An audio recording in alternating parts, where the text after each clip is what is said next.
ਇੱਕ ਓੰਕਾਰ ਸਤਿਨਾਮ ਕਰਤਾ ਪੁਰਖ ਨਿਰਭਉ ਨਿਰਵੈਰ ਅਕਾਲ ਮੂਰਤ ਅਜੂਨੀ ਸੈਭੰ ਗੁਰ ਪ੍ਰਸਾਦ ਜਿਤਾ ਜੀਉ ਪਿੰਡ ਸਭ ਤੇਰਾ ਤੂੰ ਅੰਤਰਜਾਮੀ ਪੁਰਖ ਭਗਵਾਨ ਦਾਸਣ ਦਾਸ ਕਹਿ ਜਨ ਨਾਨਕ ਜਿਹਾ ਤੂੰ ਕਰਾਹੇ ਤਿਹਾ ਹਉ ਕਰੀ ਵਖਿਆਣ ਗੁਰ ਨਾਨਕ ਪਦ ਪੰਕਜ ਬੰਦਨ ਪਾਦ ਪੰਕਜ ਬੰਦਨ ਸਿਮਰਨ ਅੰਗਦ ਦੁਖ ਨਿਕੰਦਨ ਗੁਰ ਅਮਰਦਾਸ ਹਿਰਦੈ ਨਿਤ ਧਿਆਨ ਹਿਰਦੈ ਨਿਤ ਧਿਆਨ ਗੁਰ ਰਾਮਦਾਸ ਗੁਣ ਗਾਵ ਗੁਰ ਅਰਜਨ ਬਿਘਨ ਕੇ ਨਾਸਕ ਬਿਘਨ ਕੇ ਨਾਸਕ ਗੁਰ ਹਰਗੋਬਿੰਦ ਸ਼ੁਭ ਸੁਮਤ ਪ੍ਰਕਾਸ਼ਕ ਸ਼੍ਰੀ ਹਰਿ ਰਾਇ ਨਮੋ ਕਰ ਜੋਰੀ ਨਮੋ ਕਰ ਜੋਰੀ ਸ਼੍ਰੀ ਹਰਿ ਕ੍ਰਿਸ਼ਨ ਮਨਾ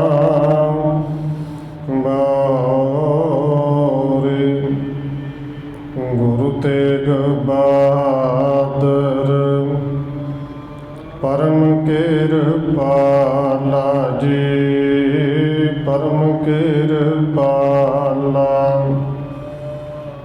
ਗੁਰੂ ਗੋਬਿੰਦ ਸਿੰਘ ਬਿਸਾਲਾ ਧਰਮ ਤਾਰਾ ਪਰ ਪੁਨ ਪੁਨ ਸੀਸਾ ਜੀ ਪੁਨ ਪੁਨ ਸੀਸਾ ਬੰਦੋਂ ਬਾਰ ਬਾਰ ਜਗਦੀਸ਼ਾ ਤਰੂੰ ਤਾਰਾ ਪਰ ਪੁਨ ਪੁਨ ਸੀਸਾ ਜੀ ਪੁਨ ਪੁਨ ਸੀਸਾ ਬੰਦੋਂ ਬਾਰ ਬਾਰ ਜਗਦੀਸ਼ਾ ਜਿਸ ਮੈਂ ਅੰਮ੍ਰਿਤ ਗਿਆਨ ਹੈ ਮਾਨਕ ਭਗਤ ਬੈਰਾਗ ਸ਼੍ਰੀ ਗੁਰੂ ਗ੍ਰੰਥ ਸਾਹਿਬ ਉਦਦ ਬੰਦੋਂ ਕਰ ਅਨੁਰਾਗ ਏਕ ਓੰਕਾਰਾ ਸਤਿਗੁਰੂ ਜੇ ਪ੍ਰਸਾਦ ਸਚ ਹੋਏ ਵਾਹਿਗੁਰੂ ਜੀ ਕੀ ਫਤਿਹ ਹੈ ਬਿਘਨ ਬਿਨਾਸਨ ਸੋਏ ਏਕ ਓੰਕਾਰਾ ਸਤਿਗੁਰੂ ਜੇ ਪ੍ਰਸਾਦ ਸਚ ਹੋਏ ਵਾਹਿਗੁਰੂ ਜੀ ਕੀ ਫਤਿਹ ਹੈ बिघन विनाशन सोए। वाहिगुरु जी भयो प्रकाश प्रात को जाना, कीर्ण तीर्थन बिखै स्नाना। सार सुते सलता जल पावन, गयो प्रवाह पुन बहु थावन।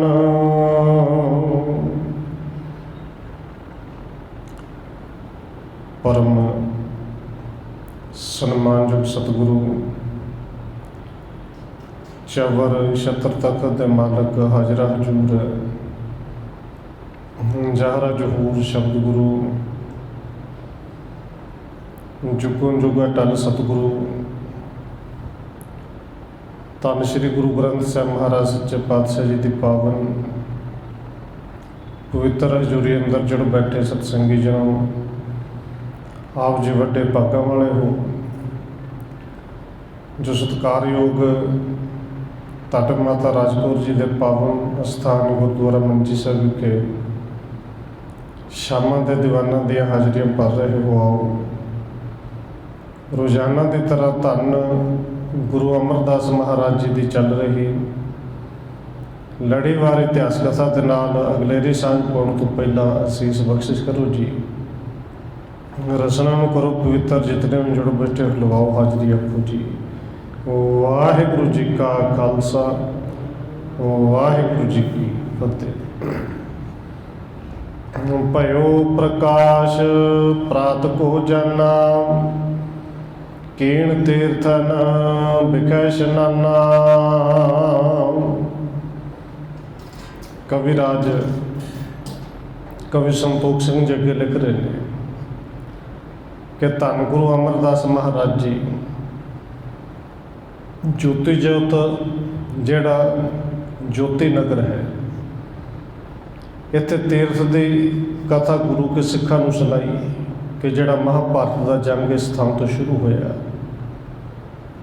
इस तरह गुरु साहब के तीर्थों के बहाने तीर्थों ते रहने वाले लोगों को उपदेश देने वास्ते उतों ज्योतिसर तो चलदे हुए थनेसर पहुँचते हैं। और थनेसर गुरु साहब जी ने रात रह के बतीत की। अगे कवि संतोख सिंह लिखते हैं कि कुरुक्षेत्र वो जिहड़ा थनेसर है उत्थे सतगुरु जी रात रहिंदे ने। अमृत वेला जदों हुंदा है, भयो प्रकाश प्रात को जाना, कि पैर रात रहिंदे सतगुरु जी उठते हैं, उठ के इशनान पान आप करते हैं। सिख संगतां इशनान करदियां ने। सरस्वती नदी उदों चलती सी, अजकल तो भावें सिरों उत्थे बरसाती पानी आउंदा और एक छोटा जिहा नाला रह गया है। और वो चलती हुई नदी के विच जो गुरु साहब ने इशनान किया है, सार सुते सलता जल पावन, गयो प्रवाह पुन बहु थावन। कि कवि संतोख सिंह जी लिखते हैं उस सरस्वती नदी का जिहड़ा पानी है, जल है, वो भी पवित्र हो गया, क्योंकि गुरु साहब ने इशनान किया, वो पवित्र होया पानी अगे होर बहुत थावां ते गया, जिहड़ियां थावां नूं जाके पवित्र किया। तीरथ बृंद बिखे बह पारी, पावन करे भूमिका सारी। वो तीर्थां ते जल उदों वगदा सी, नदी चलदी सी, और उत्थे इशनान करन करके गुरु साहब ने सारी धरती जिहड़ी पवित्र की। तिस मह कर इशनान हर खाए, जप प्रभु दान देन समुदाय। सतगुरु जी ने इशनान किया उस नदी च, गुरु के सिखा ने, सेवकों ने, संगतां ने इशनान किया। और उत्थे अज भी इवें दे थावां ते लोग ने कि जिहड़े बैठते हैं एक आस लैके कि लोग इत्थे आउणगे, कुछ ना कुछ दान देणगे। उत्थे बैठे हुए लोगों को गुरु साहब जी ने दान भी दिता, रुपये पैसे का दान भी दिता, गुरु साहब जी ने नाम का दान भी दिता। सब तीरथ यार नगर मझारा, सुन सुन सुध नार करे उचारा। और कुरुक्षेत्र की पावन धरती क्योंकि उदों सारे पंजाब सी कि इस पंजाब के इस कुरुक्षेत्र की धरती पर जो गुरु साहब जी आते हैं, इत्थे बहुत सारे गुरु के सिख ने जिन्होंने पहलों कदे शायद गुरु साहब के दर्शन गोविंदवाल साहब जाके नहीं किए, पर पिंडां दे विच नेड़े नेड़े दूर दूर तक खबर फैल गई कि धन गुरु अमरदास जी आए ने। जिवें जिवें सिख सुनते हैं कि श्री नानक ते तीसर थान बैठे गाते गुरु महान, कि धन गुरु नानक दे सच्चे पातशाह जी के तीसरी थान ते उस महान गद्दे ते जिहड़े विराजमान सतगुरु धन गुरु अमरदास जी ने, सो तीरथ करबै कहो आयो, महाजोत जिन जग बिद तायो। कहते उस वो गुरु साहब जी इधर तीर्थां की यात्रा करन आए ने, क्योंकि गुरु साहब जी कहते सन चलो भाई तीर्थां ते चलीए। ये यात्रा ते जाना, तीर्थां ते जाना एक बहाना सी, असल में उत्थे बैठे हुए लोगों को कर्मकांडां चों कढना सी, उपदेश देना सी। पर सिखां दे विच संगतां दे विच गल फैल गई कि वो महान जोत सतगुरु जी तीसरे रूप दे विच गुरु अमरदास के रूप में जी प्रगट हुई है, वो इधर कुरुक्षेत्र वाले आए ने। सन्यासी ब्रह्मचारी बृंद पंडित विद्या विखे बुलंद, ते केवल ये खबर सिखा तक ही नहीं, बहुत सारे सन्यासियों ने भी सुनी कि धन गुरु नानक साहब जी के तीसरी गद्दी के जोड़े वारस ने वो आए ने। बहुत सारे जोड़े विद्वान पंडित ने ब्राह्मण ने, उन्होंने भी सुनिया जोड़े अपने आप दे विच मान रखते सन कि साडे कोल विद्या पढ़ी है। बैरागी आदक बहु देखण, चल आए सतगुर को देखण। कहते ब्रह्मचारी सन्यासी पंडित कई बैरागी भी जोड़े ने गुरु साहब के दर्शन करने वास्ते आए। नार गृहस्थी गुर के सिख के गुरु दर सहते आए थे। और बहुत सारे मनुख जोड़े गृहस्थी ने, गुरु के सिख ने, होर भी जिन्होंने गुरु साहब जी बारे सुनिया से वो सारे गुरु साहब के दर्शन करने वास्ते आए। ले करके तिक शुभ पकवान, किन्हू सुमन सो लीन सपान।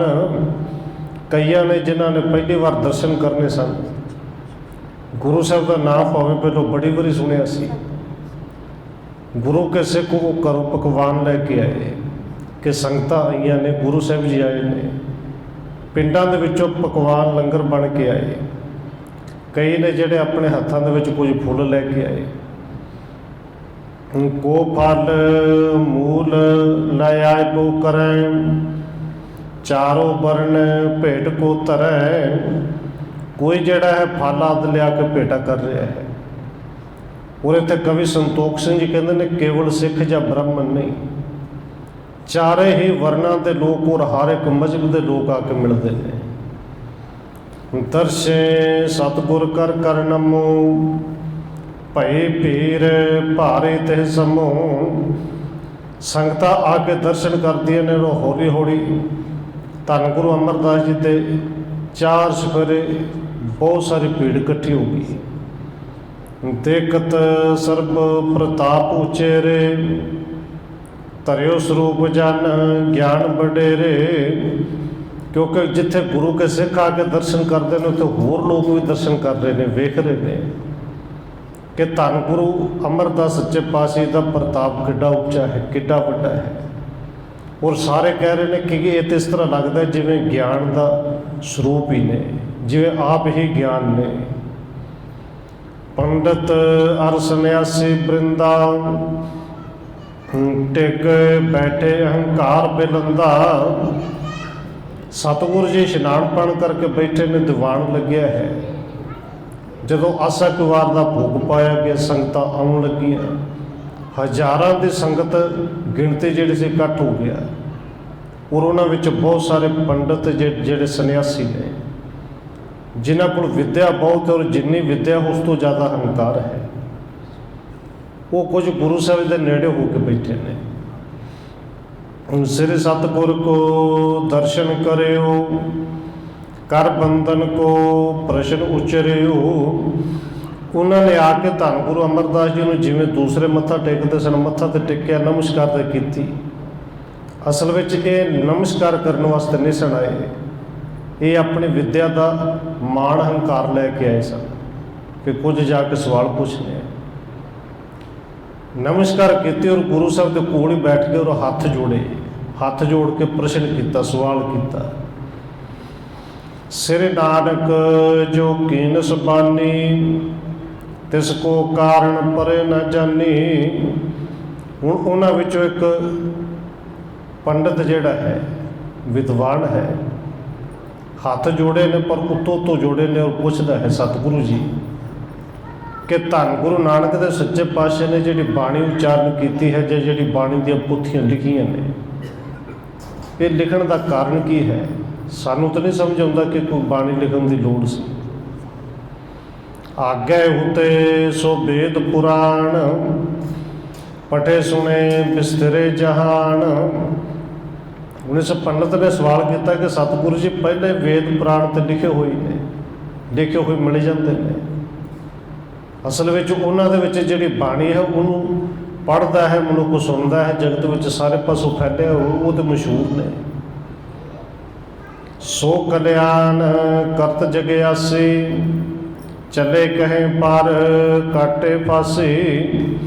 ਹੁਣ ਇਸ ਪੰਡਤ ਨੇ ਵਿਦਵਾਨ ਸੀ, ਵਿਦਵਤਾ ਦਾ ਮਾਣ ਰੱਖਦੇ ਹੋਇਆ ਇਹ ਸਵਾਲ ਕਰੀ ਗਿਆ ਕਿ ਸਤਿਗੁਰੂ ਜਿਹੜੇ ਵੇਦ ਪੁਰਾਣ ਨੇ ਜਗਿਆਸੂ ਨੂੰ ਪੜ੍ਹਦੇ ਨੇ ਉਹਨਾਂ ਦਾ ਕਲਿਆਣ ਹੁੰਦਾ ਹੈ, ਅਤੇ ਜਿਹੜੇ ਸੁਣ ਕੇ ਉਹਦੇ ਉੱਤੇ ਚੱਲਦੇ ਨੇ ਉਹਨਾਂ ਦੀ ਜਮ੍ਹਾਂ ਦੀ ਫਾਈ ਵੀ ਕੱਟੀ ਜਾਂਦੀ ਹੈ।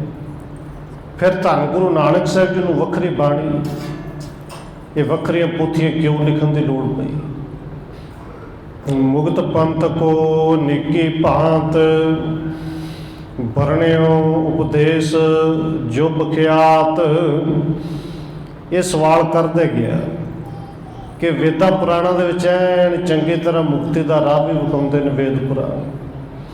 ਉਹਨਾਂ ਦੇ ਵਿੱਚ ਜਿਹੜਾ ਵਰਨ ਵੰਡ ਹੈ, ਵਰਨ ਵੰਡ ਵੀ ਕੀਤੀ ਗਈ ਹੈ, ਉਹ ਵਰਨਾਂ ਦਾ ਵੀ ਧਿਆਨ ਰੱਖਦੇ ਨੇ। ਤਿੰਨ ਕੇ ਹੋਤੇ ਸ੍ਰੀ ਗੁਰਬਾਣੀ, ਕਿਉਂ ਕੀਨਸ ਕਸ ਜਾਏ ਨਾ ਜਾਣੀ। ਇਸ ਪੰਡਤ ਨੇ ਸਵਾਲ ਕੀਤਾ ਕਿ ਸਤਿਗੁਰੂ ਜੀ ਉਹ ਸਾਰੇ ਵੇਦਾਂ ਕਿਤਾਬਾਂ ਦੇ ਹੁੰਦੇ ਆ, ਸਿਮਰਤੀਆਂ ਸ਼ਾਸਤਰਾਂ ਦੇ ਹੁੰਦੇ ਆ, ਗੁਰੂ ਸਾਹਿਬ ਨੇ ਵੱਖਰੀ ਬਾਣੀ ਕਿਉਂ ਲਿਖੀ? ਇਹ ਕੁਝ ਜਾਣਿਆ ਨਹੀਂ ਜਾਂਦਾ, ਸਮਝ ਨਹੀਂ ਆਉਂਦੀ। ਅਸਲ ਵਿੱਚ ਬਾਣੀ ਵੱਖਰੀ ਲਿਖਣ ਦਾ ਇਹਨਾਂ ਨੂੰ ਦੁੱਖ ਨਹੀਂ ਸੀ, ਪਰ ਉਸ ਬਾਣੀ ਦੇ ਵਿੱਚ ਜਿਹੜੀ ਵਿਚਾਰਧਾਰਾ ਸੀ ਉਹ ਬਿਲਕੁਲ ਵੱਖਰੀ ਸੀ। ਇਹਨਾਂ ਨੇ ਕਰਨੇ ਸੀ ਕਰਮਕਾਂਡ, ਇਹਨਾਂ ਨੇ ਖੋਲ੍ਹੀਆਂ ਸੀ ਦੁਕਾਨਾਂ ਝੂਠ ਦੀਆਂ। ਔਰ ਧੰਨ ਗੁਰੂ ਨਾਨਕ ਦੇਵ ਸੱਚੇ ਪਾਤਸ਼ਾਹ ਜੀ ਕਹਿੰਦੇ ਨੇ ਤੀਰਥਾਂ 'ਤੇ ਬਹਿਣ ਵਾਲਿਓ, ਇਹਨੂੰ ਤੀਰਥ ਨਹੀਂ ਕਹਿੰਦੇ, ਪਾਣੀ ਨੂੰ ਤੀਰਥ ਨਹੀਂ ਕਿਹਾ ਜਾਂਦਾ। ਉਹ ਉੱਥੇ ਸਮਝਾਇਆ ਜਦੋਂ ਗੁਰੂ ਸਾਹਿਬ ਜੀ ਨੇ ਕਿ ਤੀਰਥ ਨਾਮਣ ਜਾਓ, ਵੀ ਚੱਲਿਆ ਤੇ ਮੈਂ ਵੀ ਤੀਰਥਾਂ 'ਤੇ ਲਾਉਂ। ਔਰ ਗੁਰੂ ਸਾਹਿਬ ਜੀ ਗਏ ਵੀ, ਪਰ ਜਾ ਕੇ ਸਮਝਾਇਆ ਵੀ ਤੀਰਥ ਕਹਿੰਦੇ ਕਿਹਨੂੰ ਨੇ? ਕਹਿੰਦੇ ਤੀਰਥ ਨਾਮ ਹੈ, ਗੁਰੂ ਦਾ ਨਾਮ ਹੀ ਸਾਡੇ ਲਈ ਤੀਰਥ ਹੈ। ਅਤੇ ਜੇ ਸ਼ਬਦ ਚੰਗੀ ਤਰ੍ਹਾਂ ਸਮਝਣਾ ਹੋਵੇ ਤੀਰਥ ਕਿਹਨੂੰ ਕਹਿੰਦੇ ਨੇ, ਅਤੇ ਗੁਰੂ ਸਾਹਿਬ ਜੀ ਕਹਿੰਦੇ ਨੇ ਗੁਰੂ ਦਾ ਸ਼ਬਦ ਹੀ ਤੀਰਥ ਹੈ। ਤੀਰਥ ਨਾਮਣ ਜਾਉ ਤੀਰਥ ਨਾਮ ਹੈ, ਤੀਰਥ ਸ਼ਬਦ ਵਿਚਾਰ ਅੰਤਰ ਗਿਆਨ ਹੈ। ਗੁਰੂ ਦੇ ਸ਼ਬਦ ਦੇ ਵਿਚਾਰ ਕਰਕੇ ਅੰਦਰ ਗਿਆਨ ਆ ਗਿਆ ਅਤੇ ਤੇਰੇ ਅੰਦਰ ਹੀ ਤੀਰਥ ਹੈ। ਉਰੇ ਜਿਹੜੇ ਤੀਰਥਾਂ ਦੇ ਕੰਢੇ 'ਤੇ ਬੈਠੇ ਸਨ, ਇਹ ਕਰਮਕਾਂਡ ਕਰਕੇ ਲੋਕਾਂ ਨੂੰ ਲੁੱਟ ਰਹੇ ਸਨ ਕਿ ਅਸੀਂ ਬ੍ਰਾਹਮਣ ਹਾਂ, ਅਸੀਂ ਵੇਦ ਪੜ੍ਹਾਂਗੇ, ਅਸੀਂ ਪੜ੍ਹਾਵਾਂਗੇ, ਬਸ ਤੁਸੀਂ ਦਾਨ ਦੇਣਾ ਹੈ ਅਤੇ ਸਾਨੂੰ ਦੇਣਾ ਸਾਡਾ ਹੱਕ ਹੈ, ਦਾਨ ਲੈਣਾ ਅਸੀਂ ਹੈ। ਹੁਣ ਅਸਲ ਵਿੱਚ ਤਾਂ ਇਹਨਾਂ ਨੂੰ ਦੁੱਖ ਇਸ ਗੱਲ ਦਾ ਸੀ ਕਿ ਗੁਰੂ ਸਾਹਿਬ ਜੀ ਇਵੇਂ ਦੇ ਦਾਨ ਨੂੰ ਮੰਨਦੇ ਕੋਈ ਨਹੀਂ, ਇਵੇਂ ਦੇ ਤੀਰਥਾਂ ਨੂੰ ਮੰਨਦੇ ਕੋਈ ਨਹੀਂ। ਅਤੇ ਹੁਣ ਸਵਾਲ ਸੀ ਕਿਉਂਕਿ ਵਿਦਵਾਨ ਸਨ, ਸਵਾਲ ਢੰਗ ਦੇ ਨਾਲ ਕੀਤਾ, ਪਰ ਇਹ ਨਹੀਂ ਜਾਣਦੇ ਕਿ ਜਿਨ੍ਹਾਂ ਨੂੰ ਸਵਾਲ ਕੀਤਾ ਹੈ ਉਹ ਜਾਣਦੇ ਸਨ ਕਿ ਧੰਨ ਗੁਰੂ ਅਮਰਦਾਸ ਜੀ ਖੱਤਰੀ ਨੇ, ਪਰ ਖੱਤਰੀਆਂ ਦੇ ਕੋਲ ਬ੍ਰਾਹਮਣ ਜਿੰਨਾ ਗਿਆਨ ਥੋੜ੍ਹੀ ਹੁੰਦਾ। ਉਹਨਾਂ ਨੂੰ ਇਹ ਸਮਝ ਸੀ ਕਿ ਸਾਡੇ ਜਿੰਨਾ ਗਿਆਨ ਥੋੜ੍ਹੀ ਹੋਏਗਾ, पर यह नहीं सी पता कि धन गुरु अमरदास जी आप ही परमेश्वर ने। इस प्रकार तिन ते सुन कान, सिर गुर की निस शब्द बखान। कहते इस तरह जो उन्होंने सवाल किए धन गुरु अमरदास जी ने उत्थे शब्द उच्चारण कर दिता। और गुरु ग्रंथ साहिब का पावन बचन है गौड़ी बरागण दे विच। सतगुरु कहते हैं भाई पंडित जी विद्वान हो, तुसी पढ़े लिखे हो, फिर साडे बचन ध्यान दे नाल सुनो। महला तीजा गौड़ी बैरागण, जैसे धरती ऊपर मेघला बरसत है, क्या धरती मध्य पानी नाही। जैसे धरती मध्य पानी प्रगासिया, बिन पक्का वरसत फेराही। बाबा तू ऐसे भरम चुका ही, जो किछ करत है सोई कोई है रे, तैसे जाए समाही। हुण इस बाणी एडी सौखी ते सामने जिहड़े सुनने वाले ने वो विद्वान ने, उन्होंने बहुते अर्थ समझण की लोड़ नहीं पई। पर गुरु साहब ने समझाया, जिवें उन्होंने सवाल किया सी उवें दा जवाब दिता। सतगुरु कहते हैं भाई पंडित जी, ये तो तुहानूं पता ना धरती के थल्ले पानी पानी है, कह लिए कि धरती है ही पानी के उत्ते, तो फिर आ जिहड़ा उत्ते सिर पर ने होकर तुरिया फिरदा है बदल, जिन्होंने तुसीं इंद्र कहंदे हो, इहनूं पैण दी की लोड़ सी। फिर उत्तों दी मींह पैण दी की लोड़ सी। पानी तो धरती के थल्ले बथेरा है। हुण सवाल उन्हां दा इह सी कि गुरु साहिब नूं बाणी उच्चारण की की लोड़ पई। सवाल के बदले गुरु साहब ने सवाल कर दिता कि पहलों ये दसो कि धरती के थल्ले पानी है, तो फिर बदल नूं की लोड़ पई सी पानी उत्तों पाउण दी, मींह पाउण दी। जैसे धरती मध्य पानी प्रगासिया, बिन पग्गा वरसत फेराही। सतगुरु कहते हैं जिवें धरती के थल्ले पानी है ना, बस थोड़ी जी मेहनत करो कढ़ना पैंदा, तो पानी भी बड़े उच्चे सन। पर यह बिन पग्गा पैरों तो बिना जिहड़ा तुरिया फिरदा है बदल सिर पर नहीं होके, ये पै रहे हैं ना, फिर भी पै रहा है। हुण इहदा कारण की है, ये तो गुरु साहब जी समझाते हैं कि रहाऊ दी पंक्ति च बचन कह कहते बाबा तू ऐसे भरम चुका ही। बाबा दा अर्थ है भाई विद्वान पंडित, तो बस ये जिहड़ा भरम तेरे मन में आया सी ना, बाणी वखरी उच्चारण करने की लोड़ क्यों पई। जिवें बदलां नूं फिर भी लोड़ पैंदी भावें धरती ते पानी है, इस तरह धन गुरु नानक साहिब जी नूं लोड़ पई। ये कह दे कि परमेश्वर नूं लोड़ पई, मन दे विच भरम ना रखी, भरम चुका दी कि जो कुछ करता है सोई कोई है रे। वो परमात्मा अकाल पुरख आप जो कुछ करता बस कोई है। तैसे जाए समाई, उन्हें जो कुछ पैदा किया सब कुछ उनके विच समा जाना है। और धन गुरु नानक साहिब जी कोई वखरे नहीं, वो तो आप नारायण कला धार जग में परवरिओ, आप ही परमेश्वर ने।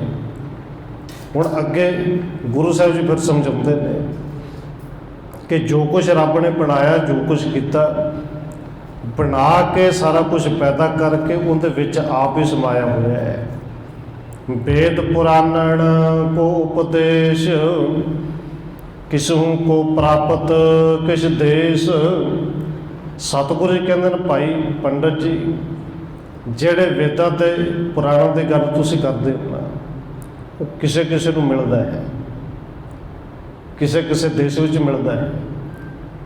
भाव कि उदों ये ब्राह्मण जिहड़ा सी कहंदा सी कि वेदां दा पढ़न ते पढ़ाउण दा काम सिर्फ साडा है, इहनूं होर कोई पढ़ ही नहीं सकदा, किसी का हक ही नहीं। ये तो किसे किसे नूं मिलदा है ना पढ़ना।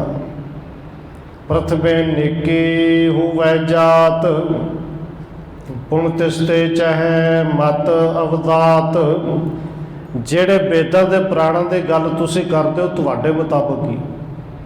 पहली गल तो जात जिहड़ी है वो चंगी उच्ची होनी चाहिए है जिन्हों पढ़ना है। प्रथमे नेकी होवे जात, वो कहते सन ਕਿ ਸ਼ੂਦਰ ਨੂੰ ਤਾਂ ਹੱਕ ਹੀ ਨਹੀਂ, ਸੁਣਨ ਦਾ ਵੀ ਹੱਕ ਨਹੀਂ, ਪੜ੍ਹਨ ਦਾ ਤਾਂ ਕਿੱਥੇ। ਪੁਨ ਤਿਸਤੇ ਚਾਹੇ ਮਤ ਅਵਤਾਤ, ਪਹਿਲੀ ਗੱਲ ਜਾਤ ਉੱਚੀ ਹੋਣੀ ਚਾਹੀਦੀ ਨੂੰ ਪੜ੍ਹਨ ਲਈ, ਫਿਰ ਜਿਹੜੀ ਮੱਤ ਹੈ ਸਮਝ ਉਹ ਵੀ ਚੰਗੀ ਬਰੀਕ ਹੋਣੀ ਚਾਹੀਦੀ ਹੈ। ਬਹੁਰ ਅਭਿਆਸ ਕਮਾਵੇ ਘਣੋ, ਦੁਰ ਦੁਰ ਬੈਠਤ ਕਬਹੂ ਭਣੋ। ਤੇ ਫਿਰ ਇਹ ਜਿਹੜੇ ਵੇਦ ਪੁਰਾਣ ਨੇ ਇਹਨਾਂ ਨੂੰ ਪੜ੍ਹਨ ਵਾਸਤੇ ਅਭਿਆਸ ਵੀ ਚੰਗਾ ਕਰਨਾ ਪੈਂਦਾ ਹੈ। ਸੰਸਕ੍ਰਿਤ ਵਿੱਚ ਨੇ ਇਹਨੂੰ ਚੰਗਾ ਪੜ੍ਹਨਾ ਪੈਂਦਾ, ਫਿਰ ਛੁਪ ਛੁਪ ਕੇ ਤੁਸੀਂ ਪੜ੍ਹਦੇ ਹੋ। ਜੇ ਕਿਸੇ ਨੂੰ ਪੜ੍ਹਾਉਂਦੇ ਹੋ ਤਾਂ ਵੀ ਲੁਕ ਲੁਕ ਕੇ, ਕਿ ਇਹ ਜਿਹੜੀ ਆਵਾਜ਼ ਹੈ ਪੜ੍ਹਨ ਪੜ੍ਹਾਉਣ ਦੀ, ਇਹ ਸ਼ੂਦਰ ਦੇ ਕੰਨ ਵਿੱਚ ਨਾ ਪੈ ਜਾਏ। ਪੁਨੇ ਪ੍ਰੇਮ ਪਰਲੋਕ ਕਰੈਜੋ, ਕੋਟ ਮਤੇ ਨਰਕੋ ਨਿਤਰੈਜੋ। ਤੇ ਫਿਰ ਸਤਿਗੁਰੂ ਜੀ ਕਹਿੰਦੇ ਨੇ ਪਰਲੋਕ ਨਾਲ ਪ੍ਰੇਮ ਕੋਈ ਕਰੇ ਕਿਵੇਂ? ਇਹ ਜਿਹਾ ਤਾਂ ਕੋਈ ਕਰੋੜਾਂ ਦੇ ਵਿੱਚੋਂ ਨਾ, ਸਾਰੇ ਤਾਂ ਬ੍ਰਾਹਮਣ ਨਹੀਂ ਨਾ। ਇਹ ਤਾਂ ਜੇ ਕੇਵਲ ਬ੍ਰਾਹਮਣ ਪੜ੍ਹ ਸਕਦਾ ਤਾਂ ਉਹਨੂੰ ਮੁਕਤੀ ਕਿਵੇਂ ਪ੍ਰਾਪਤ ਹੋਵੇ? ਤੁਸੀਂ ਕਹਿੰਦੇ ਮੁਕਤੀ ਦਾ ਸਾਰਾ ਗਿਆਨ ਹੈ, ਵੈਸੇ ਤਾਂ ਬ੍ਰਾਹਮਣ ਨੇ ਮੁਕਤੀ ਕੋਈ ਹੋਰ ਹੀ ਦੱਸੀ ਹੈ। ਔਰ ਸਤਿਗੁਰੂ ਜੀ ਕਹਿੰਦੇ ਨੇ ਉਸ ਮੁਕਤੀ ਨੂੰ ਧੰਨ ਗੁਰੂ ਨਾਨਕ ਸਾਹਿਬ ਜੀ ਤੇ ਮੰਨਦੇ ਹੀ, ਭਗਤ ਨਾਮਦੇਵ ਜੀ ਤੇ ਮੰਨਦੇ ਨੇ ਤੁਹਾਡੇ ਵਾਲੀ ਮੁਕਤੀ ਕਿ ਜਿਹੜੀ ਮਰਨ ਤੋਂ ਬਾਅਦ ਮਿਲਦੀ ਹੈ। ਹੁਣ ਕਾਰਨ ਇਹ ਸੀ ਕਿ ਜਿਹੜੀ ਮੁਕਤੀ ਤੁਸੀਂ ਕਹਿੰਦੇ ਹੋ ਮੁਕਤੀ ਵੇਖੀ ਕਿਸੇ ਨਹੀਂ। ਭਗਤ ਜੀ ਸਤਿਗੁਰੂ ਧੰਨ ਗੁਰੂ ਨਾਨਕ ਸਾਹਿਬ ਤੋਂ ਪਹਿਲੋਂ ਆਏ ਤੇ ਕਹਿੰਦੇ ਨੇ, ਮੂਏ ਹੋਏ ਜੋ ਮੁਕਤ ਦੇਹੋਂਗੇ ਮੁਕਤ ਨਾ ਜਾਣੇ ਕੋਈ ਨਾ। ਜਥਾ ਕੋਪ ਕੋ ਨੀਰ ਪਛਾਨ, ਕੋ ਜਬ ਘਾਲੇ ਘਾਲ ਮਹਾਨ। ਤੇ ਸਤਿਗੁਰੂ ਜੀ ਕਹਿੰਦੇ ਸੌਖੇ ਢੰਗ ਨਾਲ ਪਈ ਸਮਝੋ। ਤੁਸੀਂ ਸਵਾਲ ਕੀਤਾ ਗੁਰੂ ਨਾਨਕ ਸਾਹਿਬ ਜੀ ਨੂੰ ਵੱਖਰੀ ਬਾਣੀ ਉਚਾਰਨ ਕਰਨ ਦੀ ਲੋੜ ਕਿਉਂ ਪਈ? ਔਰ ਗੁਰੂ ਸਾਹਿਬ ਜੀ ਨੇ ਵੇਦ ਕਿਤਾਬ ਜਿਹੜੇ ਨੇ ਉਹਨਾਂ ਨੂੰ ਮਾੜਾ ਨਹੀਂ ਕਿਹਾ। ਬਾਬਾ ਕਬੀਰ ਜੀ ਦਾ ਪਾਵਨ ਬਚਨ ਹੈ, ਕਹਿੰਦੇ ਵੇਦ ਕਿਤਾਬ ਕਹੋ ਮਤ ਝੂਠੇ, ਝੂਠਾ ਜੋ ਨਾ ਵਿਚਾਰੈ। ਅਸਲ ਵਿੱਚ ਬ੍ਰਾਹਮਣ ਪੜ੍ਹਦੇ ਤੇ ਜ਼ਰੂਰ ਨੇ, ਪਰ ਉਹਦੇ ਵਿਚਾਰ ਸਹੀ ਢੰਗ ਨਾਲ ਦੱਸਦੇ ਨਹੀਂ, ਕਰਦੇ ਨਹੀਂ। ਝੂਠਾ ਤਿਉ ਹੈ। ਗੁਰੂ ਸਾਹਿਬ ਜੀ ਕਹਿੰਦੇ ਨੇ ਵੇਦ ਕਿਤਾਬ ਜਿਹੜੇ ਨੇ ਬਸ ਇਹਨੂੰ ਇਸ ਤਰ੍ਹਾਂ ਸਮਝ ਲਓ, ਤੇ ਖੂਹ ਦੇ ਪਾਣੀ ਦੀ ਤਰ੍ਹਾਂ ਨੇ। ਜਥਾ ਕੂਪ ਕੋ ਨੀਰ ਪਛਾਣ, ਕੋ ਜਬ ਘਾਲੇ ਘਾਲ ਮਾਣ। ਖੂਹ ਦਾ ਪਾਣੀ ਹੁਣ ਘਾਲਣਾ ਘਾਲੇ ਪੈਂਦੇ ਨੇ, ਪਹਿਲੋਂ ਤਾਂ ਖੂਹ ਪੱਟਣਾ ਪੈਂਦਾ, ਫਿਰ ਪਾਣੀ ਨਿਕਲੇਗਾ। ਤੇ ਖੂਹ ਦਾ ਪਾਣੀ ਫਿਰ ਕਰਦਾ ਕੀ ਹੈ? ਨਿਜ ਹਿਤ ਕੁਛ ਖੇਤੀ ਕਰ ਲੇਤ, ਜੇ ਨਿਤ ਪਾਲਣ ਸੋ ਕਰ ਹੇਤ। ਖੂਹ ਦੇ ਪਾਣੀ ਨਾਲ ਕੇਵਲ ਆਪਣੀ ਖੇਤੀ ਪਾਲੀ ਜਾ ਸਕਦੀ ਹੈ, ਉਹ ਵੀ ਬੜੀ ਮੁਸ਼ੱਕਤ ਕਰਕੇ। ਅੱਗੇ ਬਲਦ ਜੁੜਿਆ ਰਹੇ, ਪਾਣੀ ਚੱਲਦਾ ਰਹੇ, ਤੇ ਕਿੰਨੇ ਕੁ ਖੇਤ ਪਾਲੇਗਾ? ਵੱਧ ਤੋਂ ਵੱਧ ਨਾਲ ਲੱਗਦਾ ਇੱਕ ਅੱਧਾ ਖੇਤ ਹੋਰ ਪਾਲੇਗਾ। ਖੂਹ ਦੇ ਪਾਣੀ ਦੇ ਨਾਲ ਕੇਵਲ ਆਪਣੀ ਖੇਤੀ ਪਾਲੀ ਜਾ ਸਕਦੀ ਹੈ। ਔਰ ਇਹ ਤੁਹਾਡੇ ਵੇਦ ਪੁਰਾਣ ਬਿਲਕੁਲ ਉਸੇ ਤਰ੍ਹਾਂ ਨੇ। ਜਿਹੜਾ ਪੜ੍ਹੇਗਾ, ਜਿਹੜਾ ਸਮਝੇਗਾ, ਚਲੋ ਉਹਦਾ ਤਾਂ ਭਲਾ ਹੋ ਜਾਏਗਾ। ਪਰ ਕਹਿੰਦੇ ਸਿਰੇ ਸਤਿਗੁਰ ਕੋ ਸ਼ਬਦ ਸੁਖਾਰੋ, ਸਰਬ ਜਾਤ ਕੋ ਹੈ ਅਧਿਕਾਰੋ। ਹੁਣ ਸਤਿਗੁਰੂ ਜੀ ਕਹਿੰਦੇ ਭਾਈ ਸੁਣੋ, ਧੰਨ ਗੁਰੂ ਨਾਨਕ ਸਾਹਿਬ ਜੀ ਦਾ ਸਭ ਤੋਂ ਪਹਿਲੀ ਗੱਲ ਸ਼ਬਦ ਬੜਾ ਸੌਖਾ ਹੈ। ਦੂਜੀ ਗੱਲ ਸਰਬ ਜਾਤ ਕੋ ਹੈ ਅਧਿਕਾਰ। ਫਿਰ ਇਸ ਸ਼ਬਦ ਨੂੰ ਪੜ੍ਹਨ ਦਾ ਸਾਰੀਆਂ ਜਾਤਾਂ ਨੂੰ ਅਧਿਕਾਰ ਹੈ। ਧੰਨ ਗੁਰੂ ਨਾਨਕ ਸਾਹਿਬ ਜੀ ਨੇ ਆਵਾਜ਼ ਦੇ ਕੇ ਕਿਹਾ ਹੈ, ਖੱਤਰੀ ਬ੍ਰਾਹਮਣ ਸ਼ੂਦ ਵੈਸ ਉਪਦੇਸ਼ ਚੌਵਰਨਾ ਕੋ ਸਾਂਝਾ। ਹੁਣ ਇਸ ਕਰਕੇ ਉਚਾਰਨ ਦੀ ਲੋੜ ਪਈ ਕਿ ਸੌਖੀ ਬਾਣੀ ਹੈ। ਔਰ ਸਤਿਗੁਰੂ ਧੰਨ ਗੁਰੂ ਗ੍ਰੰਥ ਸਾਹਿਬ ਜੀ ਦੀ ਜਦੋਂ ਬਾਣੀ ਪੜ੍ਹੀ ਹੈ ਨਾ, ਕਈ ਵਾਰੀ ਇਹ ਸਵਾਲ ਹੁੰਦਾ ਕਿ ਸਾਨੂੰ ਅਰਥ ਸਮਝ ਨਹੀਂ ਲੱਗਦੇ। ਅਸਲ ਵਿੱਚ ਅਸੀਂ ਸਮਝਣਾ ਨਹੀਂ ਚਾਹੁੰਦੇ। ਅਰਥ ਤੇ ਜੇ ਸਮਝ ਕੇ ਪੜ੍ਹੀਏ 100-200 ਅੰਗ ਪੜ੍ਹਦੇ ਤੱਕ ਆਪਣੇ ਆਪ ਹੀ ਅੱਗੋਂ ਸਪਸ਼ਟ ਹੋਣ ਲੱਗ ਜਾਂਦੇ ਨੇ। ਜੋ ਨਾਰ ਦੁੱਖ ਮੈਂ ਦੁੱਖ ਨਹੀਂ ਮੰਨੈ, ਇੱਥੇ ਕਿਹੜੇ ਬਹੁਤੇ ਅਰਥ ਸਮਝਣ ਦੀ ਲੋੜ ਹੈ? ਔਖੀ ਘੜੀ ਨਾ ਦੇਖਣ ਦੇਈ ਆਪਣਾ ਬਿਰਧ ਸੰਭਾਲੇ, ਇੰਨਾ ਸੌਖਾ ਪਾਵਨ ਸ਼ਬਦ ਹੈ। ਕਿਹੜੇ ਬਹੁਤੇ ਅਰਥ ਸਮਝਣ ਦੀ ਕਿਤੋਂ ਲੋੜ ਹੈ? ਅਖਰੀ ਅਰਥ ਸਮਝ ਆਉਂਦੇ ਹੀ ਨੇ ਨਾ ਜੀ। ਔਰ ਸਤਿਗੁਰੂ ਜੀ ਕਹਿੰਦੇ ਨੇ ਧੰਨ ਗੁਰੂ ਨਾਨਕ ਸਾਹਿਬ ਜੀ ਦੀ ਬਾਣੀ ਬੜੀ ਸੌਖੀ ਹੈ ਭਾਈ। ਤੇ ਦੂਜੀ ਗੱਲ ਸਭ ਨੂੰ ਅਧਿਕਾਰ ਹੈ। ਔਰ ਵਰਨਾ ਨੂੰ ਨਹੀਂ, ਇਹਨੂੰ ਕਿਸੇ ਵੀ ਮਜ਼ਹਬ ਦਾ ਕੋਈ ਵੀ ਪੜ੍ਹ ਸਕਦਾ, ਪਰ ਹਾਂ ਗੁਰਮਤਿ ਵਿੱਚ एक शर्त है, इनू हिंदू पढ़े मुसलमान पढ़े, अपने वास्ते कोई भी पढ़े, पर जो संगत ने पढ़ना है या संगत में उपदेश देना है, उनके लिए रहता है कि वह खंडे बाटे जो ने पौड़ ली हो, वो अमृतधारी हो गए। जिन्हें संगत में सुनाना, संगत नहीं पढ़ना है। सर्प काल यार सगरे देश, लघु विशाल सब हते कलेश।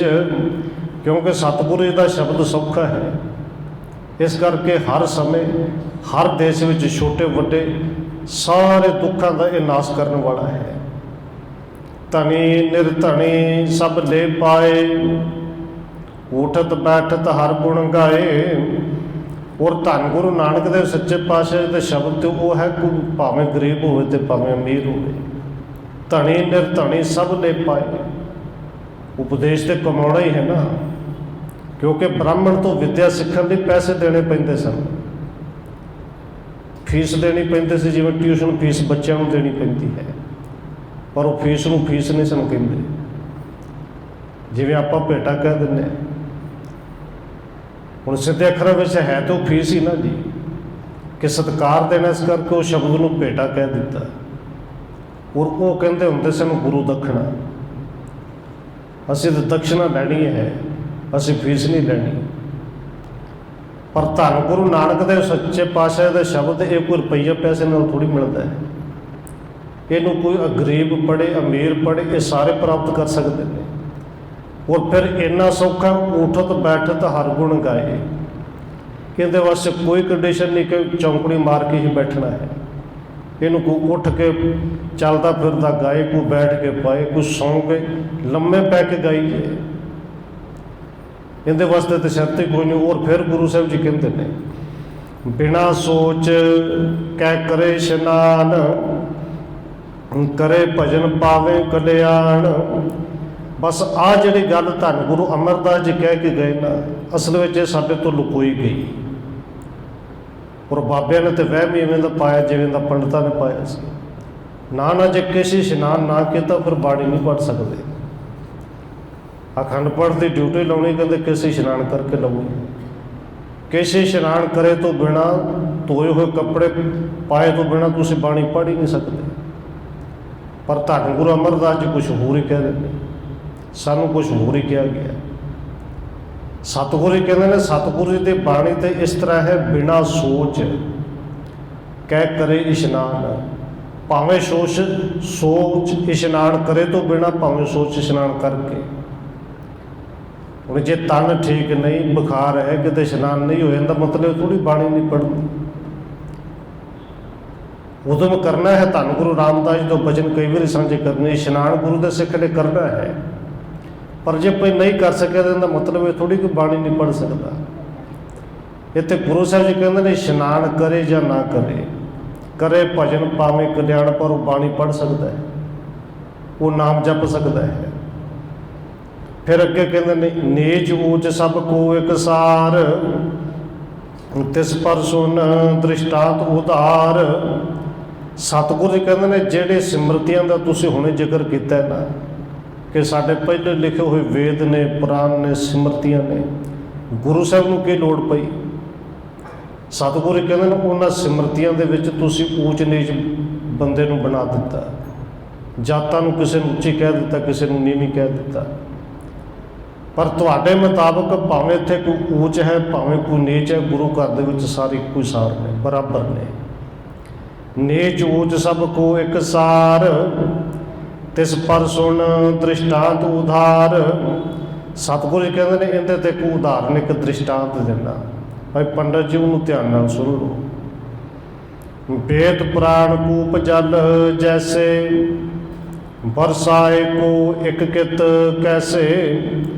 कहते जिवें उदाहरण दिती ना, वेदा पुराणों के जिहड़े ये तुहाडे लिखे हुए ग्रंथ ने, इन्हां दा सार है तो खूह दे पानी की तरह है। इनू कोई एक अद्धा जिहड़ा है केवल अपनी अपनी खेती पाल सकता है, अपने अपने जीवन को सुधार सकता है पढ़ के। पर सतगुर बाणी मेघ समान, बरखै चौंदिस बिखै महान। पर धन गुरु नानक देव सच्चे पातशाह जी की बाणी जिहड़ी ना तुर की बाणी है, और वो ਬੱਦਲਾਂ ਦੀ ਤਰ੍ਹਾਂ ਹੈ। ਤੇ ਬੱਦਲ ਜਦੋਂ ਪੈਂਦੇ ਨੇ ਫਿਰ ਕੋਈ ਇੱਕ ਅੱਧਾ ਪਿੰਡ, ਇੱਕ ਅੱਧਾ ਦੇਸ਼, ਉਹ ਇਲਾਕਾ ਨਹੀਂ ਵੇਖਦਾ ਕਿ ਇੱਥੇ ਪੈਣਾ ਇੱਥੇ ਨਹੀਂ ਪੈਣਾ। ਜਦੋਂ ਮੀਂਹ ਪੈਂਦਾ ਫਿਰ ਉਹ ਹਰ ਇੱਕ ਖੇਤੇ ਜਿੱਥੇ ਪਾਣੀ ਨਹੀਂ ਵੀ ਪਹੁੰਚ ਸਕਦਾ ਖੂਹ ਦਾ, ਉੱਥੇ ਵੀ ਪਹੁੰਚਦਾ ਹੈ। ਗੁਰੂ ਸਾਹਿਬ ਦੀ ਬਾਣੀ ਬਸ ਉਸ ਬੱਦਲ ਦੀ ਤਰ੍ਹਾਂ ਹੈ। ਸਤਿਗੁਰ ਬਾਣੀ ਮੇਘ ਸਮਾਨ, ਬਰਖੇ ਚੌਂਦਸ ਵਿਖੇ ਮਹਾਨ। ਜਿੱਥੇ ਚੌਂ ਵਰਣਨ ਨੂੰ ਉਪਦੇਸ਼ ਸਾਂਝਾ ਹੈ, ਉੱਥੇ ਚਾਰੇ ਪਾਸੇ ਇੱਕੋ ਸਾਰ ਵਰਸਦਾ ਹੈ ਮੀਂਹ। ਇਹ ਗੁਰਬਾਣੀ ਦਾ ਮੀਂਹ ਐਸਾ ਹੈ ਕਿ ਬਨ ਕੇ ਪਸ਼ੂ ਪੰਛੀ ਸੁਖ ਪਾਵੇਂ, ਕਰੇ ਪਾਣ ਯਾਰ ਤਪਤ ਮਿਟਾਵੇਂ। ਜਿਵੇਂ ਮੀਂਹ ਪੈਂਦਾ ਹੈ ਤੇ ਮੀਂਹ ਕੇਵਲ ਕਿਸੇ ਇੱਕ ਜਾਤ ਬਰਾਦਰੀ ਨੂੰ ਖੁਸ਼ ਨਹੀਂ ਕਰਦਾ। ਮੀਂਹ ਪਵੇ ਤਾਂ ਕੇਵਲ ਮਨੁੱਖ ਹੀ ਖੁਸ਼ ਨਹੀਂ, ਜੰਗਲ ਦੇ ਪਸ਼ੂ ਪੰਛੀ ਵੀ ਜਿਹੜੇ ਖੁਸ਼ ਹੁੰਦੇ ਨੇ ਕਿ ਪਾਣੀ ਪੀਣ ਨੂੰ ਮਿਲਦਾ, ਤਪਤ ਖਤਮ ਹੋ ਜਾਂਦੀ ਹੈ, ਘਾਹ ਜਿਹੜਾ ਹਰਾ ਹੋ ਜਾਂਦਾ ਹੈ। ਕੂਪ ਕਿਸੂ ਕੈ ਹੋਏ ਕਿ ਨਾਹੀਂ, ਇੱਕ ਸਮ ਘਣ ਤੇ ਸਭ ਸੁਖ ਪਾਹੀ। ਹੁਣ ਜਿਹੜਾ ਖੂਹ ਆ ਉਹ ਕੋਈ ਕਿਸੇ ਦੇ ਕੋਲ ਹੈ ਤੇ ਕਿਸੇ ਕੋਲ ਨਹੀਂ। ਔਰ ਇਹ ਜਿਹੜਾ ਗਿਆਨ ਵਾਲਾ ਖੂਹ ਤਾਂ ਤੁਸੀਂ ਕੇਵਲ ਆਪਣੇ ਵਾਸਤੇ ਕੱਢਿਆ ਔਰ ਆਪਣੀ ਮਰਜ਼ੀ ਤੇ ਕੱਢਿਆ।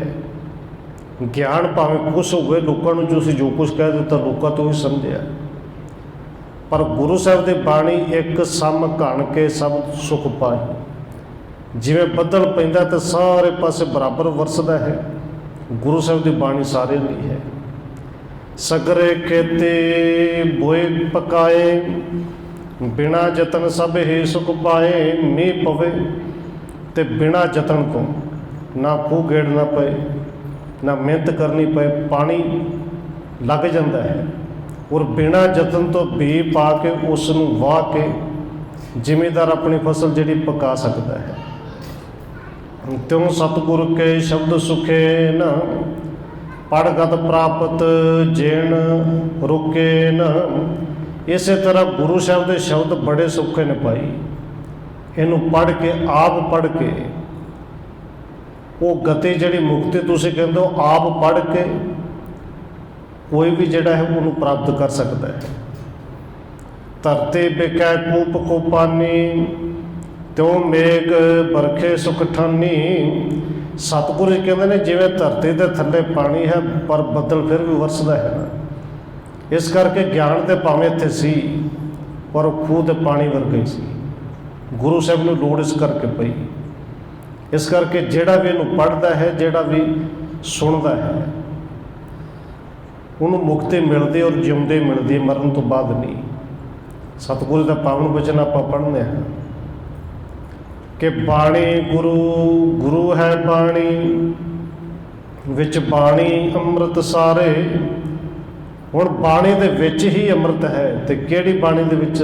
ਸਾਰੀ ਬਾਣੀ ਦੇ ਵਿੱਚ। ਇੱਕ ਓਂਕਾਰ ਤੋਂ ਲੈ ਕੇ 18, 10, 20 ਤੱਕ ਕਿਤੋਂ ਇਹ ਪੜ੍ਹ ਲਓ, ਬਾਣੀ ਦੇ ਵਿੱਚ ਅੰਮ੍ਰਿਤ ਹੀ ਹੈ। ਔਰ ਇਹ ਅੰਮ੍ਰਿਤ ਕੌਣ ਪੀਂਦਾ ਹੈ? ਗੁਰਬਾਣੀ ਕਹੈ ਸੇਵਕ ਜਨ ਮਾਨੈ। ਹੁਣ ਗੁਰਬਾਣੀ ਕਹੇ ਦਾ ਅਰਥ ਕੀ ਹੈ ਜੀ? ਕਿ ਜਿਹੜਾ ਪੜ੍ਹਨ ਵਾਲਾ ਹੈ ਬਾਣੀ ਨੂੰ ਪੜ੍ਹੇ। ਕਹੇ ਦਾ ਅਰਥ ਕਿ ਬਾਣੀ ਨੂੰ ਪੜ੍ਹੇ, ਤੇ ਇਕੱਲਾ ਪੜ੍ਹੇ ਹੀ ਨਾ। ਗੁਰਬਾਣੀ ਕਹੈ ਸੇਵਕ ਜਨ ਮਾਨੈ। ਫਿਰ ਗੁਰਬਾਣੀ ਨੂੰ ਕਹਿ ਕੇ ਪੜ੍ਹ ਕੇ ਉਹਨੂੰ ਮੰਨ ਵੀ ਲਵੇ। ਤੇ ਪ੍ਰਤੱਖ ਗੁਰੂ ਨਿਸਤਾਰੇ, ਗੁਰੂ ਪ੍ਰਤੱਖ ਰੂਪ ਦੇ ਵਿੱਚ ਅੱਜ ਵੀ ਨਿਸਤਾਰਾ ਕਰਦਾ ਹੈ, ਅੱਜ ਵੀ ਪਾਰ ਉਤਾਰਾ ਕਰਦਾ, ਪਰ ਜੇ ਕੋਈ ਮੰਨ ਲਵੇ। ਇਸ ਤਰ੍ਹਾਂ ਸਤਿਗੁਰੂ ਜੀ ਸਮਝਾਉਂਦੇ ਨੇ, ਜਾਂ ਤੇ ਪੰਡਤ ਹਿਰਦੈ ਵਿਚਾਰੋ, ਕਾਨਿਆ ਰਕੂਪ ਨੇਰ ਨਿਰਧਾਰੋ। ਇਸ ਕਰਕੇ ਪੰਡਤ ਜੀ ਆਪਣੇ ਹਿਰਦੇ 'ਚ ਵਿਚਾਰ ਕਰੋ ਕਿ ਪਾਣੀ ਖੂਹ ਦਾ ਚੰਗਾ ਕਿ ਬੱਦਲ ਦਾ ਚੰਗਾ ਹੈ। ਗੁਰਬਾਣੀ ਕੋ ਕਾਰਨ ਇਹੋ, ਸੁਣੋ ਸੁਜਣ ਨਹਿ ਕਰੋ ਸੰਦੇਹੂ। ਸਤਿਗੁਰੂ ਜੀ ਕਹਿੰਦੇ ਨੇ ਪੰਡਤ ਜੀ ਸਿਆਣੇ ਹੋ, ਪੜ੍ਹੇ ਲਿਖੇ ਹੋ। ਗੁਰੂ ਸਾਹਿਬ ਜੀ ਨੇ ਜਿਹੜੀ ਬਾਣੀ ਉਚਾਰਨ ਕੀਤੀ ਦਾ ਕਾਰਨ ਹੀ ਇਹ ਸੀ। ਸਭ ਤੋਂ ਵੱਡਾ ਤੇ ਕਾਰਨ ਇਹ ਸੀ। ਤੇ ਦੂਸਰਾ ਜਿਹੜੇ ਤੁਹਾਡੇ ਵਰਗੇ ਪਖੰਡ ਕਰ ਰਹੇ ਨੇ, ਇਹਨਾਂ ਦਾ ਖੰਡਨ ਕਰਨਾ ਸੀ, ਲੋਕਾਂ ਨੂੰ ਸਿੱਧੇ ਰਸਤੇ ਪਾਉਣਾ ਸੀ। ਤੁਸੀਂ ਸਿਆਣੋ, ਇਸ ਗੱਲ ਨੂੰ ਸਮਝੋ। ਅੱਗੇ ਗੁਰੂ ਸਾਹਿਬ ਜੀ ਜੋ ਕਿਰਪਾ ਕਰਦੇ ਨੇ, ਕੱਲ੍ਹ ਵਿਚਾਰਾਂਗੇ ਹੋਈਆਂ ਫੁੱਲਾਂ ਦੀ ਕਿਮਾ। ਆਓ 1-2 ਮਿੰਟ ਹੋਰ ਰਸਮਾਂ ਦੇ ਨਾਲ ਹਾਜ਼ਰੀ ਲਵਾਈਏ, ਫਿਰ ਸਮਾਪਤੀ ਹੈ ਜੀ। ਵਾਹਿਗੁਰੂ ਵਾਹਿਗੁਰੂ